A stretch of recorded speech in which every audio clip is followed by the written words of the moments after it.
Profesionales excepcionales. Con Javier Pascual.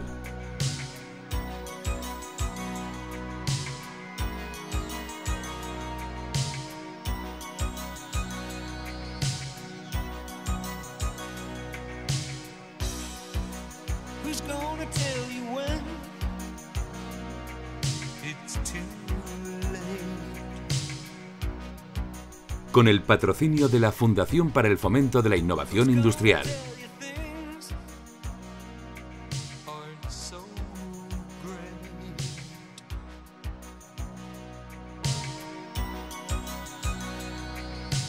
Buenas tardes, amigos de Profesionales Excepcionales. Nuestro país se ha destacado a lo largo de la historia por haber ofrecido al mundo grandes artistas, pensadores, científicos, ingenieros e inventores. En entrevistas con profesionales de nuestros días, a menudo hacemos referencia a ellos. Pero en este programa queremos rendir tributo a uno que, a pesar de ser muy desconocido, ha sido uno de los que ha dado mayores impulsos en la tecnología de la navegación aérea. Me refiero al autogiro de Juan de la Cierva, que voló por primera vez en 1923. Este ingeniero, Juan de la Cierva, que también era aviador, nació en 1895 en Murcia y buscaba mejorar la seguridad de la incipiente aviación, que estaba sufriendo muchos accidentes por la entrada en pérdida de los aviones. La entrada en pérdida es cuando al final las alas no sustentan al avión y caen en picado, y es muy difícil sacarlos de esa situación. Este genial inventor consiguió evitar ese peligro con el autogiro, un invento que era una aeronave mucho más segura que ha llegado también hasta nuestros días, y además diseñó lo que es el rotor, como veremos ahora en las entrevistas que vamos a tener. Sus numerosas patentes fueron vendidas después de la Segunda Guerra Mundial por 60 millones de dólares y fueron precursores o precursoras de las actuales o de los actuales helicópteros que hoy en día tenemos en todos los países. Juan de la Cierva murió prematuramente en 1936, concretamente en un vuelo comercial de KLM que se estrelló al poco de despegar en Inglaterra. Y esto fue no sin haber sido reconocido en vida y habiendo sido recibido nada menos que en Estados Unidos en aquel momento por Henry Ford, que era uno de los grandes fabricantes de automóviles, y además por el presidente Hoover. Para hablar de ello hemos invitado hoy a 3 expertos pilotos y además en algún caso emprendedores que nos van a explicar más de la tecnología de estos aparatos y de cómo podemos formarnos para poder pilotarlos. Y lo haremos de la mano de nuestro colaborador en este programa en concreto, Rafael Gómez del Valle, que es ingeniero y además piloto de aparatos. Pues sin más, pasamos a la primera entrevista que tenemos hoy con Fernando Rosselló, que nos va a hablar de los principios de este tipo de aparatos.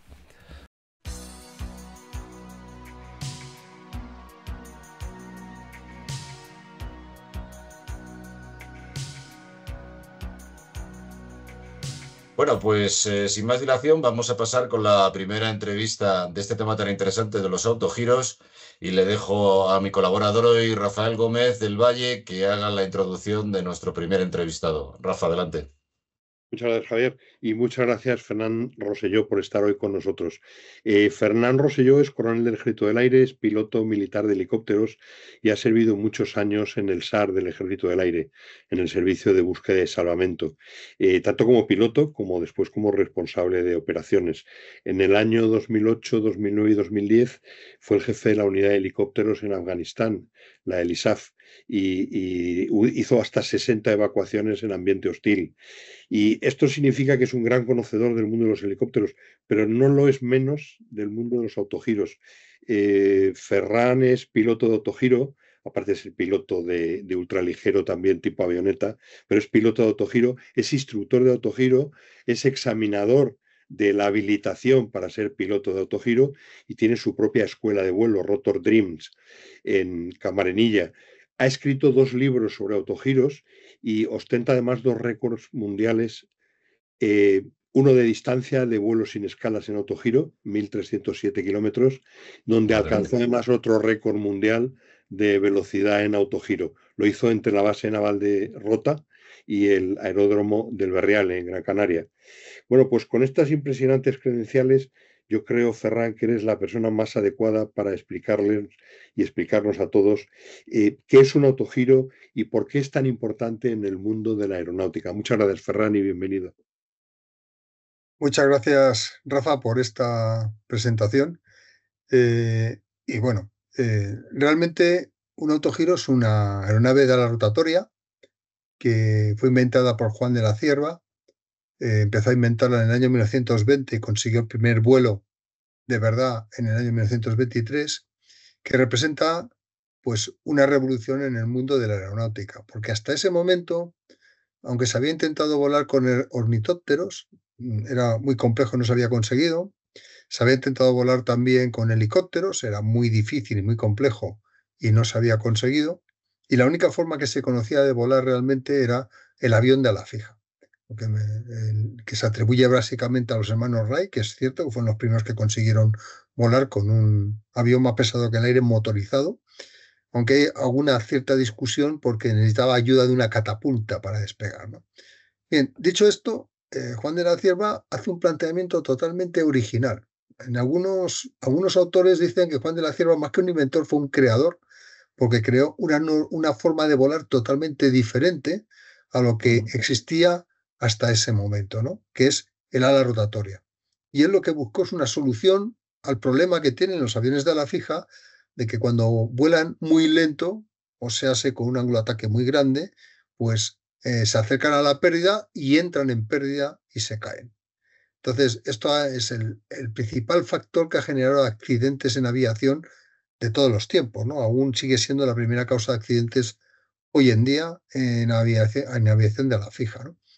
Y lo que se propuso fue crear una máquina que fuera capaz de volar con seguridad independientemente de la velocidad de traslación del vehículo.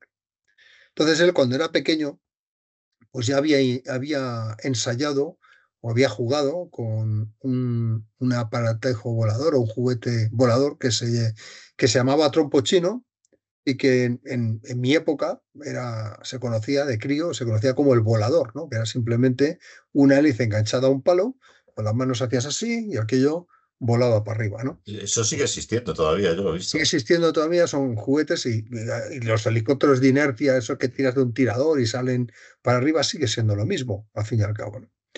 Pasa que Juan de la Cierva, cuando jugaba de crío con eso, pues los topos chinos de aquella época estaban hechos con un material que se podían doblar las aspas y darles más ángulo de paso o menos, y él se puso a investigar con eso, a jugar con eso, y descubrió que si les ponía un ángulo de paso mucho más pequeño que el que llevaban de origen, cuando lo hacía volar, subía mucho menos, pero luego no dejaba de girar nunca. Y si lo lastraba con una piedra, funcionaba mejor todavía.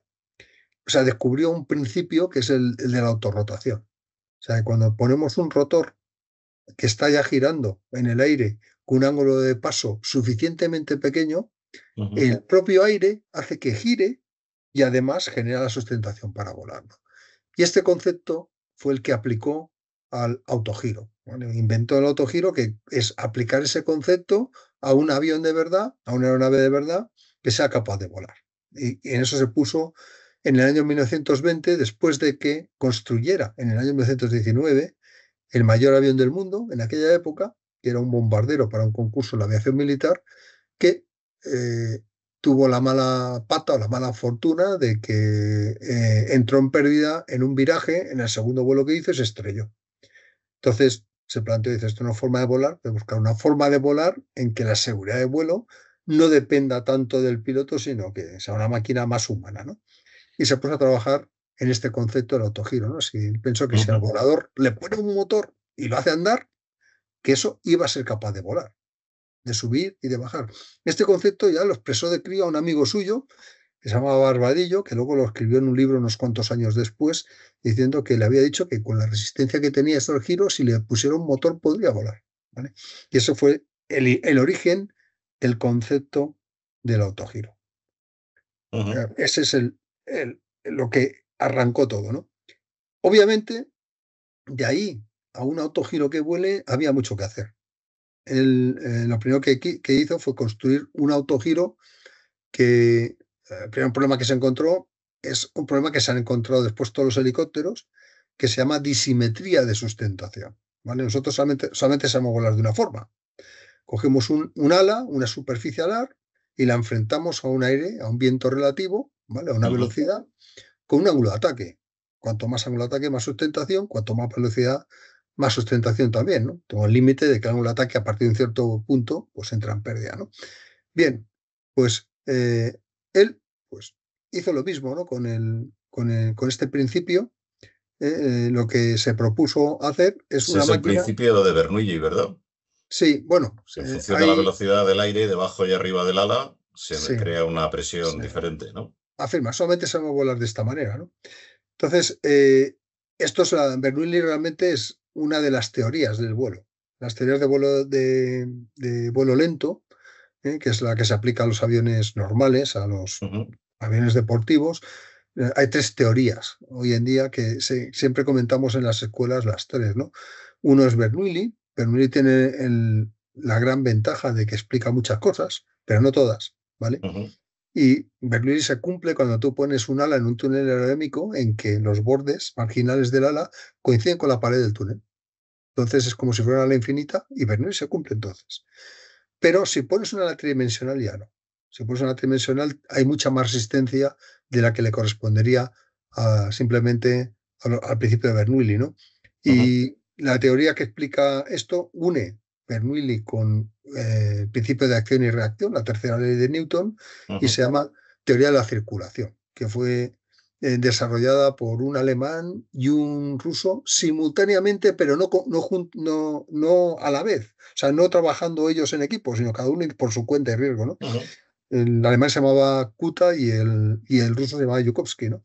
Y esa es la teoría de vuelo que se aplica hoy en día al vuelo en ala lenta, ¿no? Bueno, pues la historia es que él se le ocurrió que si ponía el ala a girar, podría tener sustentación independientemente de la velocidad. Y también se dio cuenta de que cuando empezaba a andar aquello que estaba girando, pues había una pala que avanzaba que tenía más sustentación porque tenía más velocidad que la que retrocedía y todos sus autogiros se volcaban hacia el lado derecho, ¿no? Básicamente por este problema. Entonces, para resolver este problema, lo primero que hizo en el primer autogiro que construyó, que fue el C1, es poner dos rotores contrarrotatorios, ¿vale? De tal forma que uno gira en un sentido, otro en contrario, y no funcionó, ¿vale? No funcionó básicamente porque el rotor de arriba echaba aire sobre el de abajo y esa interferencia aerodinámica hacía que el de arriba girara mucho más deprisa que el de abajo y daba más sustentación y se volcaba igualmente a la derecha, ¿no? Porque el que estaba arriba giraba precisamente a derecha, ¿no?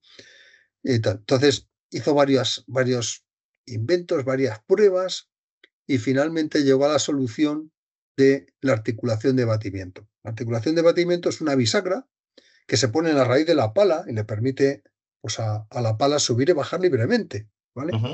Entonces, eso hace que la pala que ve más sustentación, que es la que avanza, pues suba. Al subir la pala, como el ángulo de ataque es el viento relativo, como está el ala subiendo, pues el viento relativo ya no le viene así, menos ángulo de ataque. Y cuando baja, más ángulo de ataque. Y simplemente esto compensa la sustentación a todos los lados del rotor. Es como un ecualizador de sustentación y toda la sustentación en cualquier punto del rotor que está girando, independientemente de la velocidad de vuelo, es constante, ¿vale? Este fue como el invento de la rueda, pero aplicado a los rotores. A partir de ahí, lo que se montaba en los autogiros dejó de ser una hélice y pasó a ser un rotor, ¿ok? Y esto es el principio de todo, ¿no? Luego se dio desarrollando este concepto. Hay que decir que entre que el primer autogiro y el que consiguió volar por primera vez, hubo 37 intentos fallidos, 36 intentos fallidos. El 37 fue el que consiguió. Bueno, fallidos depende cómo lo miremos, ¿no? Porque decía siempre lo mismo, ¿no? Y tal. Bueno, vale, o sea, muchos autogiros se volcaron a la derecha hasta que consiguió controlarlo completamente con la articulación de batimiento. Y sus amigos le decían que era un fracaso. Y él decía que no, porque había conseguido volar, tenía que resolver el problema de la estabilidad direccional. Y lo que era Juan de la Cierva, aparte de un genio, era muy constante y muy tenaz en todo lo que hacía, ¿no? Entonces se puso R que R hasta que resolvió todos los problemas que consiguió que el primer autogiro volara el 17 de enero de 1923 en Getafe, ¿no? ¿Qué ha representado el autogiro? Pues ha representado la máxima aportación o la mayor aportación que ha hecho España nunca a la aviación de todos los tiempos.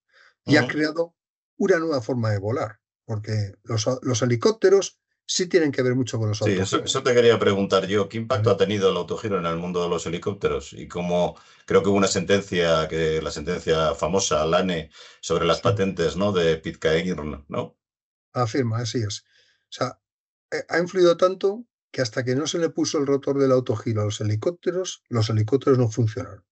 Ujú. Los helicópteros que volaban antes de poner el rotor del autogiro, que llevaban hélices, de hecho, eran como los drones actuales con muchas hélices, pero en tamaño grande, ¿no?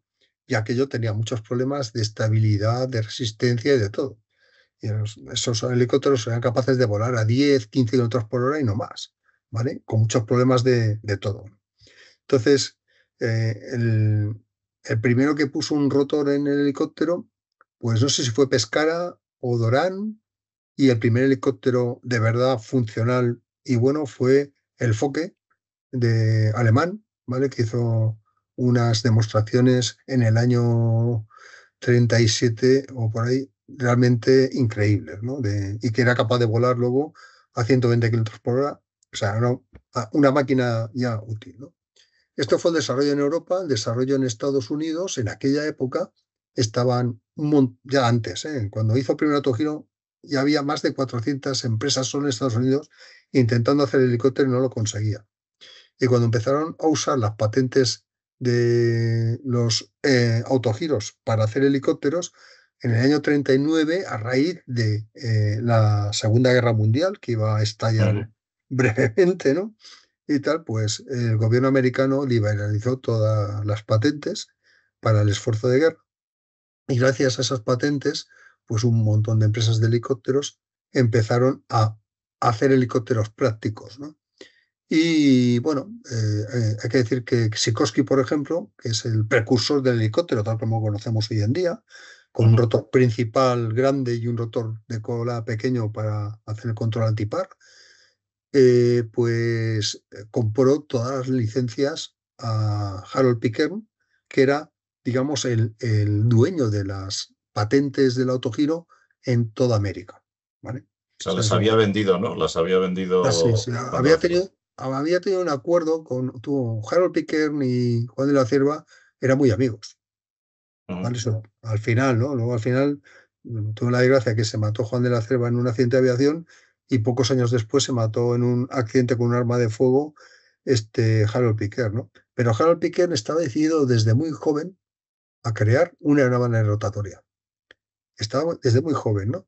Entonces, fue uno de los precursores de la aviación en América, ¿vale? Alguna de las grandes compañías aéreas que hay hoy en día la creó él como primera compañía para el correo americano, el Mail Ujú. Wing, ¿eh? Y tal, hizo unos aviones increíbles para la época.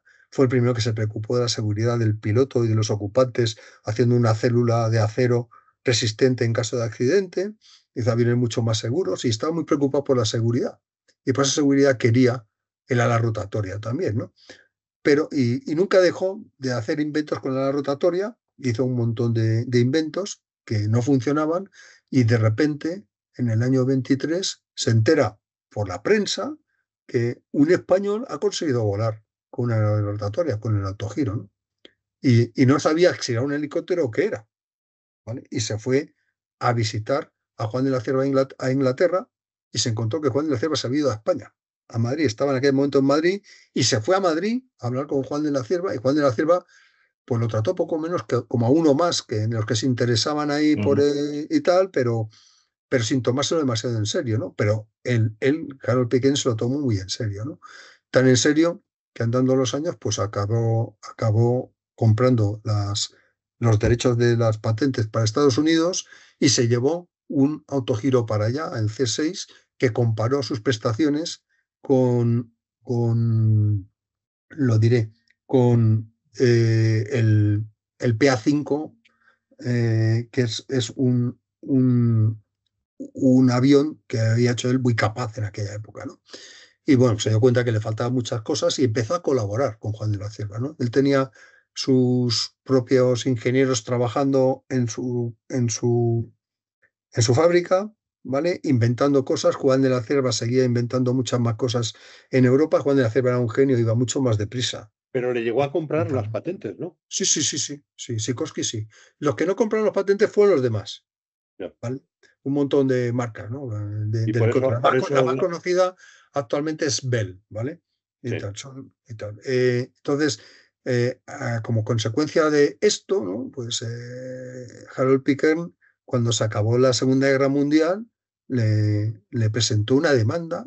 Ahora, esto es curioso porque bastantes años antes, al principio de todos los tiempos de Harold Pickering prácticamente, un amigo suyo, compañero de estudios, que se hizo abogado y que creó una firma de abogados, le recomendó que patentara todo lo que hiciera, ¿vale? Porque algo así había pasado con los hermanos Wright. Y los hermanos Wright ganaron al final un juicio y los de Havilland y Curtis tuvieron que pagarle una millonada en derechos, porque habían utilizado su invento sin haber pagado la patente. ¿Cuánto le pagaron a Pitcairn? A Piquer, la cifra exactamente... Alrededor de 60 millones de dólares. Me suenan a mí como 67 millones de dólares de la época, ¿vale? Oye, pero Ferrari, ¿por qué hay tantos helicópteros y tan pocos autogiros? Por la razón, yo creo que es sencilla, ¿vale? El mundo de la aviación, sobre todo a partir de un cierto momento, se mueve porque los estados invierten en él.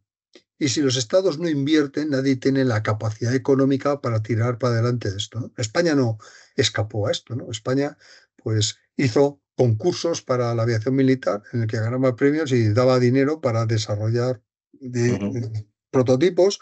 Y de hecho, los dos primeros autogiros que construyó la aviación militar fueron dos C6 pagados por el gobierno.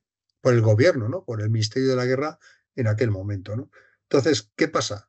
Los gobiernos, las Fuerzas Armadas de todos sitios querían un helicóptero, querían una máquina capaz de aterrizar y de despegar puntualmente y de hacer vuelo estacionario. Porque esto te da opción a una serie de misiones que el autogiro no puede hacer. Juan de la Cierva se empeñó románticamente en seguir desarrollando el autogiro hasta el extremo de que fuera capaz de despegar y aterrizar puntualmente, y lo consiguió. Y lo consiguió, ¿vale? Pero no tenía la capacidad de vuelo estacionario. Entonces, ¿qué aplicaciones tienen en este momento que se podrían hacer con los autogiros? Con esta limitación que nos acabas de contar, ¿en dónde se pueden mover los autogiros? Que dice que es el factor elemental es que son tan baratos de mantener y de volar. Pero ¿qué aplicaciones podemos...? Yo en primer lugar matizaría lo de tan baratos, ¿vale? Deberían ser mucho más baratos. Pero la verdad, cuando vas a comprar un autogiro ultraligero, están más caros que los aviones. Bueno, en comparación con casi tan caros como los helicópteros. En el momento en el que el coste de un autogiro que tiene despega al salte se pone a un precio similar que el de un helicóptero, deja de tener sentido económicamente el autogiro. Encima, con otro problema adicional, y es que la aerodinámica del rotor del autogiro separó su desarrollo en el año 1940 y desde entonces no se ha desarrollado nada. Todos los fabricantes de autogiros del mundo siguen poniendo las mismas palas, los mismos perfiles, y nadie desarrolla nada. Digan lo que digan. Una copia, ¿no? del primero. Claro, porque todo el mundo pone lo que funciona. Y el resultado es que he volado con un helicóptero ultraligero que tiene más rendimiento y consume menos a la misma velocidad que un autogiro moderno. Mira, ¿no? Esta es la realidad. Entonces, ¿qué es lo que le falta al autogiro para de verdad ser capaz de desbancar al helicóptero en muchas misiones, que podría hacerlo perfectamente? Inversión. Inversión en I+D dedicada a los rotores de los autogiros. Eso es lo que falta, gente que se dedica a eso. ¿Y por qué nadie se dedica a eso? Porque tenemos una máquina que lo cubre, y esa máquina que lo cubre se está fabricando a una escala enorme, y claro, es muy difícil competir contra ese volumen, esa economía de escala que está teniendo lugar con los helicópteros, ¿no? Entonces, cuando se desarrolla un autogiro comercial, los costes iniciales son tan altos que si no están subvencionados por un gobierno o por alguien que lo subvencione y tal, no se puede ofrecer algo a un precio competitivo, y todos los intentos que ha habido hasta ahora de generar, digamos, aeronaves de rotatoria autogiros para la vida comercial han fracasado. Esto no quiere decir que no vaya a cambiar las cosas en el futuro, porque está pasando una cosa, y es que se están desarrollando un montón de fábricas de autogiros en todo el mundo, y ahora estamos arrancando al revés. En lugar de arriba a abajo, es de abajo a arriba, ¿vale? Es las cosas sencillas, por eso los rotores no están desarrollados y tal, que estamos evolucionando y creando máquinas cada vez más capaces, cada vez con más rendimiento, y nos queda mucho, nos queda mucho para llegar al rendimiento que tenían los autogiros de Juan de la Cierva. Pero bueno, una manera de llegar va a ser a través de la aviación deportiva. Es Yo decir, creo que la que gente lo conozca. En sí, programas como estos es fundamental que la gente lo conozca y vuelva.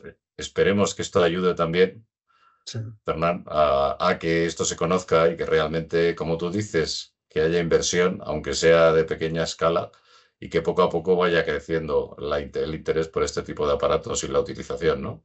Sí, no, yo estoy seguro que va a ir ocurriendo porque los fabricantes compiten entre sí, buscan soluciones nuevas, que si el despegue al salto, luego dicen que ellos son los que lo han inventado. Bueno, lo inventó Juan de la Cierva en el año 1934, pero bueno, vamos a dejarlo ahí. O sea, Juan de la Cierva tenía una máquina totalmente capaz y con más rendimiento que los autogiros modernos en el año 1935, ¿vale? Esta es la realidad.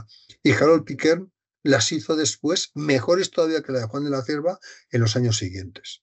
Lo que pasa es que como el gobierno americano ya se había decantado por los helicópteros, y por eso no tuvo continuidad. Si lo mismo que le pasó a Harold Pitcairn en ese momento lo hubiera conseguido 5 años antes, posiblemente habría mucho más autogiros hoy en día y habría sido el desarrollo paralelo al del helicóptero, ¿no? Muy bien.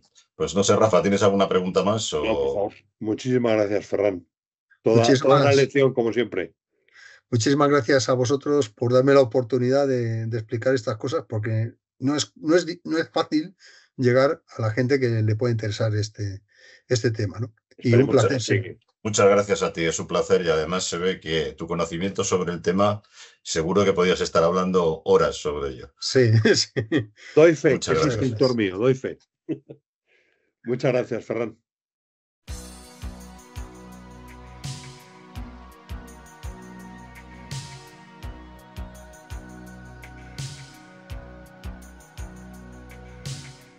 Bueno, seguimos con esta interesante entrevista sobre algo tan desconocido, pero al mismo tiempo tan interesante como son los autogiros, y vamos a hablar ahora en concreto con Rafael García, que es el propietario de la Escuela de Vuelo de Giro Libre y que nos va a explicar todos los temas relativos a la formación, cómo poder tener el carné para poder volar de una forma legal, etcétera, etcétera.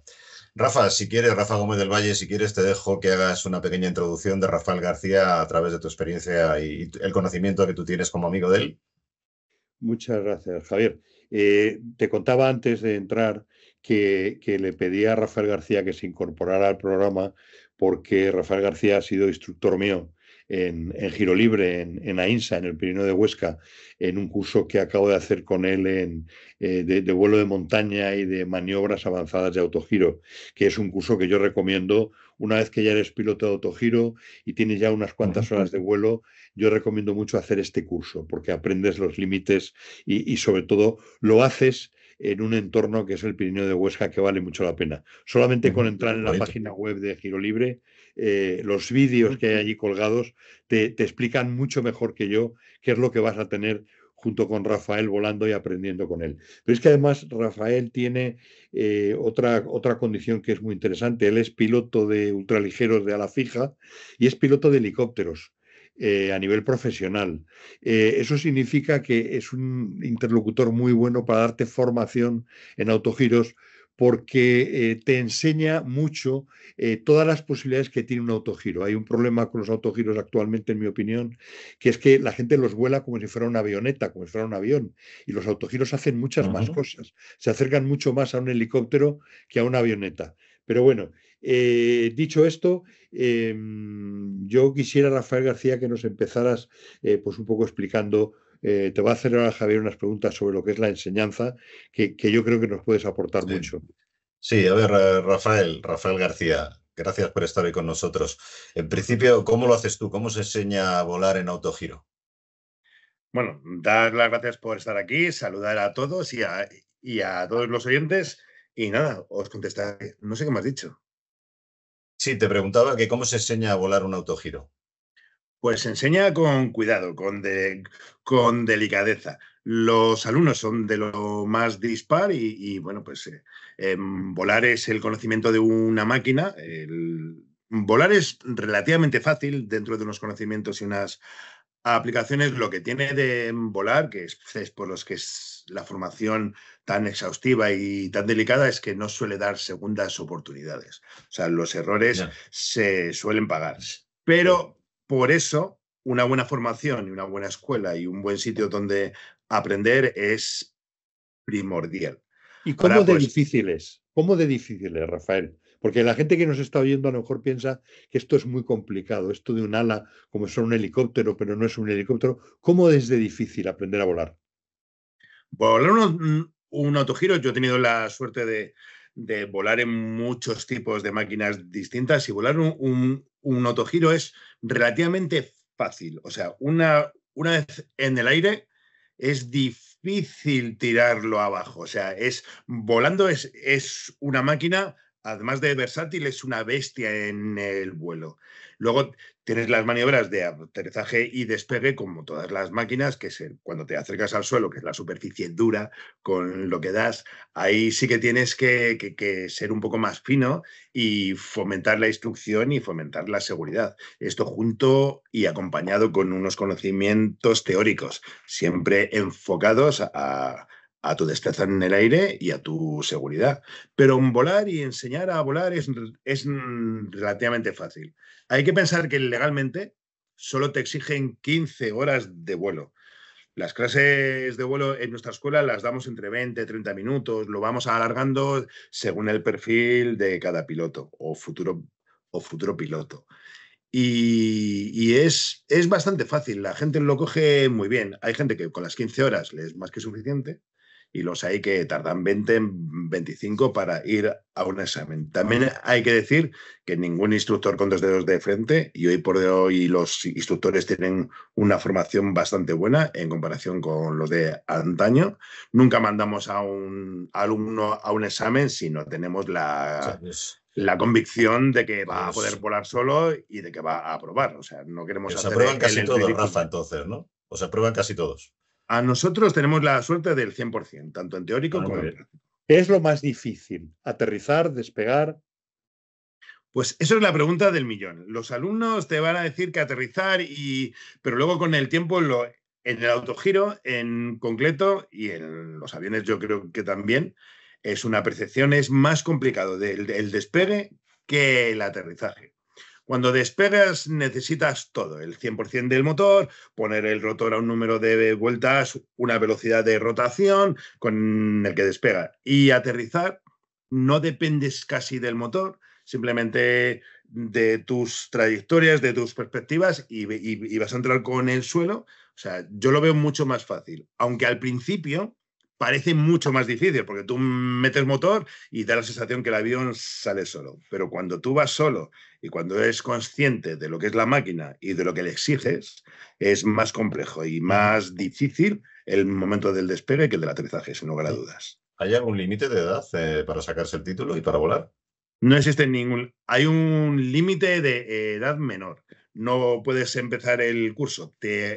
O sea, no puedes acceder a un examen teórico por debajo de los 16 y al práctico por debajo de los 18. Pero puedes volar siempre y cuando la salud te lo soporte. Yo ahora, en este momento, tenemos a un alumno de 73 años y cada vez que vienen dice que rejuvenece 5. O sea que dentro de poco tendré uno de 25 a 30. Javier, yo empecé con 66 años, hice primero piloto de ala fija, de ultraligero, y acabo hace año y medio que me hice la habilitación de piloto autogiro y tengo 68 años.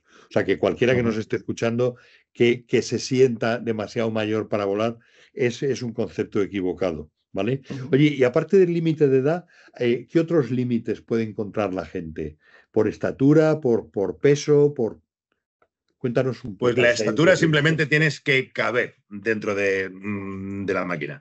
Si el autogiro es cerrado, que ahora ya es lo que prima, pues tienes que entrar dentro. Y en el peso hay que pensar que las máquinas ahora lo han subido a 600 kilos, pero hay que pensar que si tú pesas 250 kilos, pues lógicamente la máquina no va a poder contigo, ni a nivel de potencia ni a nivel estructural.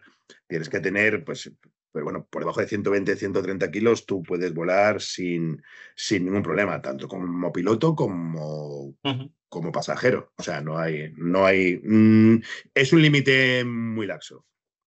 Y Lógicamente, si tú te puedes levantar de una silla y te puedes meter dentro de una máquina, es fácil que pueda contigo. ¿Cuál es, Rafa, el coste medio de sacarse este tipo de licencia? Pues el coste medio es amplio, porque depende de la máquina que tengas, de la calidad.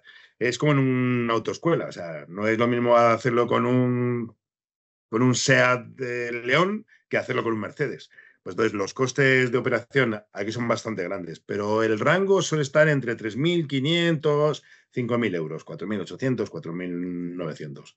Que yo sepa, igual la hay, pero que yo sepa no hay ninguna escuela que pase de ese precio con un rango medio, siempre tú cumplas las horas mínimas. Sí. Y hay que venir a hacer un teórico que es tipo test, ¿no? A Madrid y luego va el examinador contigo, ¿no? En el avión.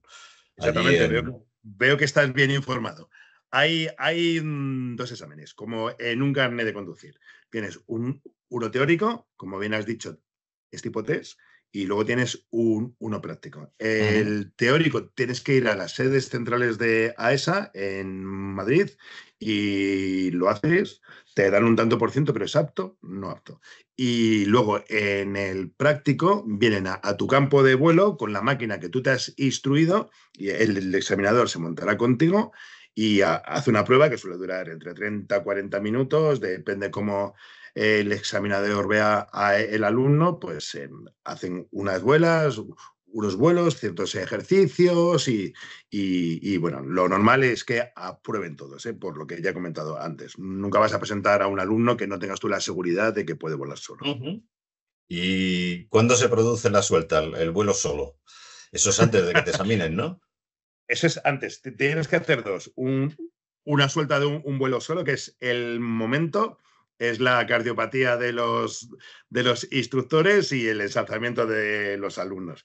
Es un vuelo que, aunque tú vueles miles de veces, no se va a olvidar nunca. Tu primer vuelo solo. Es cuando tú estás ahí en el aire y solo dependes de ti. Ya no tienes nadie que te saque las castañas del vuelo. Y bueno, es un momento muy especial para el alumno y para el instructor. Has mandado a alguien al aire para que vuele y luego vas a continuar con la instrucción y luego tienen que ir a otro aeródromo a hacer un vuelo de recorrido y también tienen que ir solos. Rafael, ¿qué cuesta un autogiro? Comprarlo. Hay mucha variedad, pero... Ahora hay mucha variedad. La verdad que han subido bastante de precio, bueno, como todo en la vida. Ahora el rango está entre 80.000 y 160.000 euros aproximadamente. Una aeronave de escuela tipo, pues es muy raro que baje de 100.000 euros, más o menos. Luego, bueno, pues la gran ventaja de los autogiros es que los costes operacionales, comparado con otras máquinas similares, son muy baratas. Muy baratas no significa que lo regalen, significa que la hora de vuelo igual te sale a más de 100 euros, entre combustible, mantenimiento... ¿no? Alquilado serían 100 euros o 100 ya. No, de costes de operación. Y si quiero alquilarlo y no es mío, ¿cuánto me puede costar alquilarlo por hora? Pues depende de la escuela y depende del sitio. Hay escuelas que tienen bastantes autogiros y te cobrarán más o menos a unos 80 a 120 la hora. Y hay sin combustibles y sin nada, y hay otro que te dan más cosas y estás con unos... Es el ejemplo que tenía antes. No es igual tener un Volkswagen Polo que un Porsche Cayenne. Claro, pues depende de lo que te alquilen, así te costará. Y creo que hay una pregunta que a Rafa le interesa mucho y es que ¿cómo crees tú que se podría promocionar más y hacer que hubiera más autogiros volando y más pilotos? El autogiro es el gran desconocido. O sea, aparte de ser nuestro, que es es un invento nuestro del gran genio que hubiera revolucionado el mundo si hubiera vivido más años. Yo creo que es un gran desconocido porque la gente no lo ha probado, no sabe lo que es, no se ha fomentado mucho este tipo de vuelo ni sus aplicaciones. Y entonces yo creo que haciendo programas como este, dándole visibilidad, acentuando que hay que reconocer que es la aeronave más segura que existe. O sea, eso se puede poner con letras de neón y en grande, o sea, de siempre, desde que se hizo. Es más, se inventó para suplir las carencias de seguridad de los aviones tradicionales. Y luego la otra forma yo creo que es volando, que la gente vaya a los sitios donde pueda, que haya vuelos de divulgación, que la gente lo pruebe, porque yo a todo el mundo lo digo, si eres susceptible de caprichos y cosas así, no lo pruebes. O sea, porque es tan maravillosa la experiencia, Te encanta. es una sensación de seguridad, te da algo enamora, o sea, te sientes en el aire, pero te sientes más seguro que en una caja fuerte. Yo creo, Rafael, viéndote hablar de autogiros, eres un gran embajador de este asunto y espero que te podamos ayudar con este programa. Rafa Gómez del Valle, ¿tienes alguna pregunta más que queramos Solamente hacerle? el tema de las aplicaciones. ¿Por qué no se usa más a nivel profesional el autogiro? Pues el autogiro no se usan más, pues por lo mismo, porque es un gran desconocido, no se conocen las aplicaciones que hay, no se ha fomentado el uso. En España tenemos el hándicap de que no es las aplicaciones comerciales saliendo las escuelas no son legales, están un poquitín capadas por la administración, pero en la mayoría de los países que nos rodean, Francia e Italia, y sin mencionar Estados Unidos ni Sudamérica, hay los vuelos profesionales, tanto para la fumigación, transporte, fotografía, control y vigilancia de fronteras, de todo. Es una máquina excepcional. O sea, claro, no tiene competidor, ni en operaciones ni en calidad de vuelo. Puede volar con condiciones climatológicas adversas, con viento, con turbulencia y sin ningún problema. Y entonces se podría. Yo creo que aquí, si se abriera un poco la mano y nos pusiéramos acorde con los países que nos rodean, sería exponencial. O sea, el autogiro es una auténtica maravilla. Tiene su parcela. No es un helicóptero ni es un avión, pero tiene una parcela propia que debería de reclamar porque puede entrar pisando muy fuerte y es una máquina más que capaz. O sea, sí. Muchas gracias. Muy bien, Rafael, pues muchas gracias por haber venido al programa y muchas gracias por tus comentarios. Es realmente extraordinario. Una última pregunta quería hacerte. ¿Nuestro título vale en Europa o no? Porque has hablado de otros los países. Sí, ¿no? El título español vale en Europa, ¿no? El título español en su momento solo valía para España. Lo que pasa es que los países que nos rodean lo admitían como licencia europea. Ahora mismo la licencia ya vale para todos los países de tipo Schengen y a nivel de seguro se pueden volar de seguro que te cubre los accidentes y los percances de la máquina en muchos países del litoral sur del Mediterráneo. Pero en el Schengen, lo que es en Europa, se puede volar sin ningún problema. ¿El seguro lo tiene que tener el piloto o es del propio aparato? Es del aparato. ¿Cómo funciona? El seguro es del aparato. Siempre y cuando tengas... Si yo alquilo, por ejemplo, un autogiro y tengo el título oficial, ese autogiro me lo van a alquilar con el seguro incluido, ¿no? Claro, hay 3 tipos de seguro. Seguro a terceros, seguro a todo riesgo y seguro de ocupantes.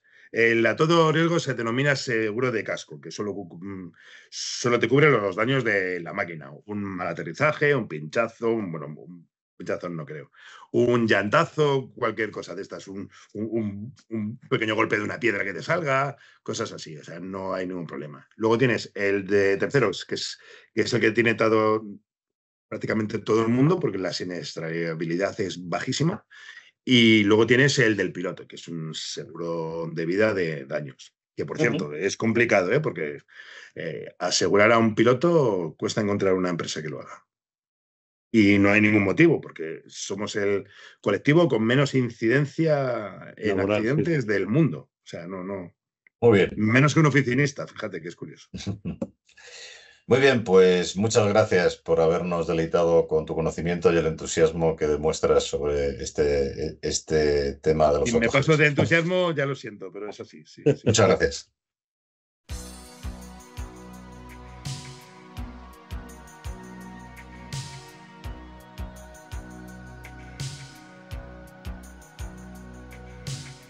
A través de las intervenciones anteriores hemos podido conocer desde la historia del autogiro y su técnica de vuelo hasta cómo se forma un piloto y cuánto nos puede suponer en tiempo y en dinerito el conseguir la titulación. Y a continuación vamos a cerrar esta serie de entrevistas hablando con un emprendedor español de un sector de la aeronáutica tan novedoso, tan español y además tan desconocido como es el de los autogiros. Así que le dejo a nuestro colaborador en estas entrevistas, Rafael Gómez del Valle, que nos presente ahora mismo a nuestro invitado. Pues muchas gracias, Javier. Efectivamente, hemos invitado a participar nada menos que a Emilio López Alemany, precisamente para saber cómo se abrió paso y qué lecciones podemos aprender o pueden aprender las personas que quieran meterse en el mundo de la industria aeronáutica en el campo de los autogiros. Hay una frase que define muy bien la labor de Emilio y cómo piensa él, cuando él te cuenta cómo se desarrollaron los prototipos y cómo llegó a fundar ELA. Él te dice que lo conseguimos porque no sabíamos que era imposible. Y esto define muy bien cuál es su trayectoria y cuál era su afán. Emilio empieza en el año 85 con un avión que fabrica en Composite. En el año 94 empieza a meterse ya en el mundo de los autogiros. En esa época también existía una industria en Aragón que se llamaba Sallent Aviación, pero ELA con Emilio y Sallent Aviación son los dos grandes precursores que hubo en España en este tema. Y precisamente de esos primeros momentos de evolución te quería preguntar, Javier. Muchas gracias, Emilio, por estar aquí. Sí, Emilio, bienvenido y buenos días por venir a este programa. Nos gusta siempre preguntaros, ¿no?, cómo llega vuestra vocación, si en tu caso hubo algún antecedente familiar o de amigos que te llevó por este camino del diseño de aeronaves, ¿no? Y sobre todo, cómo llegaste al famoso ELA 07, que fue uno de los autogiros y sigue siendo estrella de uso aquí en España en las escuelas. Y que nos cuente también un poquito si tuviste apoyos oficiales y qué echaste de menos en estos años. Bueno, la forma de arrancar fue por mi afición a construir cosas. Yo trabajaba con mi padre en una empresa familiar y me gustaba construirme cosas y derivé en la aeronáutica. En un principio construyéndome este avión de Composite y después derivó todo hacia el autogiro. Y ¿cómo fue esa evolución en el autogiro? Empezasteis con un autogiro tirado por un coche. Sí, llegó a nuestras manos de dos amigos que tenía unos planos de un autogiro, un Kenbrook, que se remolcaba con un coche. Y bueno, pues así empezamos. No había autogiro biplaza para aprender a volar y así empezó el tema. De ahí nació el Giro Club de la Cierva, con un autogiro remolcado, no con este primero, sino con otro que me encargaron. Y por allí pasaron como 70 personas para instruirse. De remolcado, entiendo, vosotros que sabéis que va con un cable y va subiendo, ¿no? Porque la hélice va girando. En este caso era una barra de unos 10 metros con dos rótulas, una en cada extremo. Entonces el coche empezaba a caminar, el rotor empezaba a girar por el viento relativo y te permitía levantar y hacer maniobras siempre remolcado con el coche, ¿no? Ah, qué curioso. Era lo que había para tomar contacto con un autogiro. Tuvisteis el ELA 03, que fue el primer biplaza que sacaste, ¿no? Con el que inicias tu serie de biplazas en los autogiros. El 01 no se llegó a construir, se quedó no en el ordenador, sino en el tablero que dibujaba a mano, ¿no? Ese no se llegó a construir, que era un lado a lado. Después fue el 02R, que fue el que se utilizó para remolcar en el Giro Club de la Cierva, que se fundó después. Y después el 03, 04 hasta el 07, que el 07 llegó después de 7 años más o menos, u 8 años, ¿eh? Uh-huh. O sea, hiciste 6 prototipos.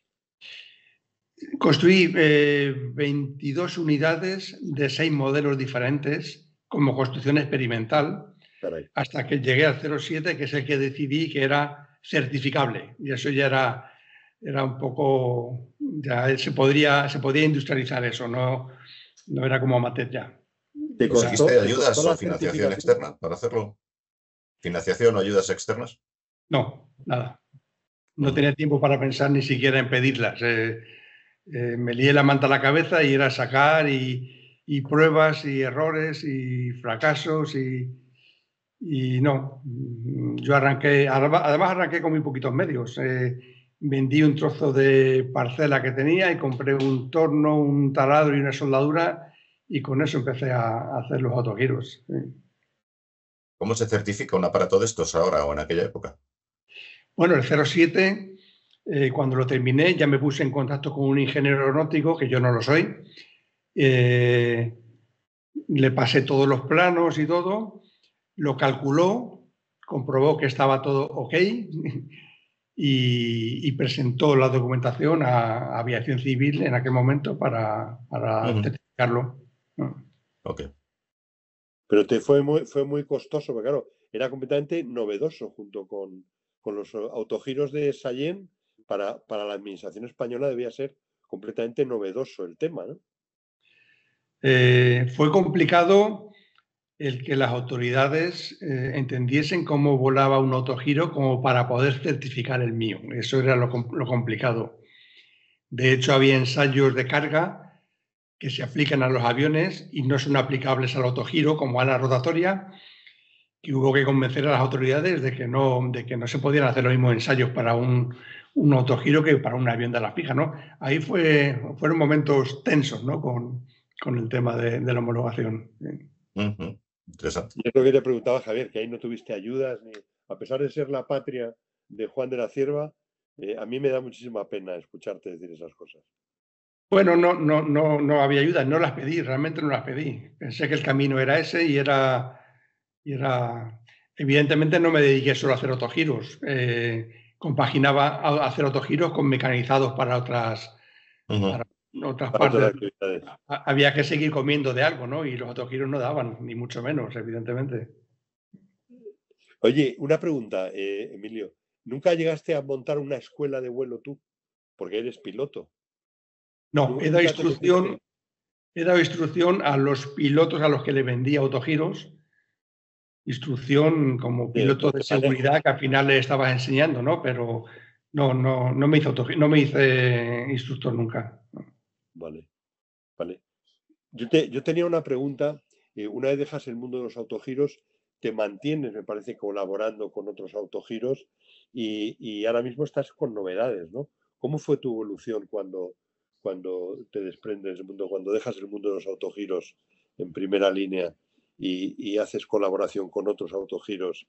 ¿Y cómo son las novedades que te estás planteando? ¿Por dónde vas en cuanto a novedades? Bueno, estuve haciendo otras cosas no relacionadas con la aviación. Después me llamaron para que colaborase con el diseño de un autogiro triplaza que estaban construyendo en Murcia.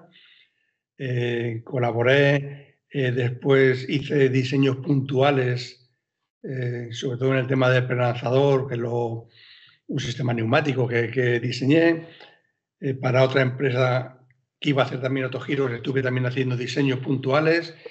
Y ahora, bueno, pues ahora me están pidiendo que vuelva a hacer autogiros.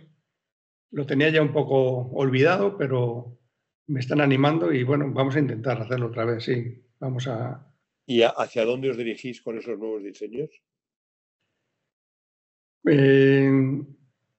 Evolucionar un poco. Se puede saber. Sí, bueno, evolucionar un poco el modelo que más éxito ha tenido, el 07, para que pueda llevarse a las escuelas a ser posible un poco más económico. Y luego, bueno, pues tengo en mente un par de diseños, bueno, en mente no, los tengo ya diseñados, pues un poco más evolucionados, más capacidad de equipaje, más combustible, despegues más cortos, en fin, una serie de pequeñas cosas, porque realmente no sé cuánto se puede evolucionar el autogiro dentro de lo que es, ¿no? ¿Tu objetivo de precio, Emilio? Objetivo de precio... Para los que nos queramos comprar uno. Me gustaría quedarnos en los 70.000 euros, que pienso que es un muy buen precio para lo que hay por ahí. Y daría... Es que los motores son carísimos, ¿eh? Los motores Si lo comparas con automoción, lo que cuesta un coche y lo que cuesta solamente un motor para aviación, no le ves sentido, ¿no? Entonces ahí se disparan los costos. Pero sí, sobre todo para poderlo meter en escuela, que es lo que está faltando hoy día en las escuelas. Faltan escuelas. Ahora que tratas ese tema, ¿qué estarías haciendo tú como emprendedor? ¿Qué propondrías si el gobierno te dice de repente, dime 4 medidas para promocionar la industria de los autogiros y en el fondo para promocionar el vuelo de los autogiros en España? ¿Qué 4 cosas harías tú que sirvieran para estos objetivos? Pues por un lado, liberalizar un poco el poder hacer trabajos aéreos con autogiro. Eso sería importante porque tiene unas aplicaciones que en áreas fijas no son factibles y en helicópteros son prohibitivas, ¿no? En cuanto a costos. Entonces, poder hacer ciertos trabajos aéreos como vigilancia forestal o de apoyo contra incendios o cosas de estas sería un buen punto para promocionar el autogiro. Entonces, y luego, bueno, escuelas, facilitar. Están complicando mucho ahora los cursos de piloto pienso que se están complicando demasiado. Bueno, eso echa para atrás a mucha gente a la hora de hacerse piloto. Bueno, y entiendo también, Emilio, que acciones como esta, ¿no? En las que tenéis la oportunidad de comunicar al gran público la existencia de estos aparatos y que la gente entienda que se puede uno hacer piloto y que además es una experiencia muy interesante, ¿no? Esto es fundamental. Además, agradecidísimo a que me deis esta oportunidad o nos deis al grupo de los autogiristas esta oportunidad, ¿no? de divulgarlo. Muy bien. Muy bien. Rafa, ¿alguna cosa más? No, nada más. Muchísimas gracias. De la vanguardia tecnológica a tus oídos. Profesionales excepcionales. Iluminando el hoy y acercando el mañana.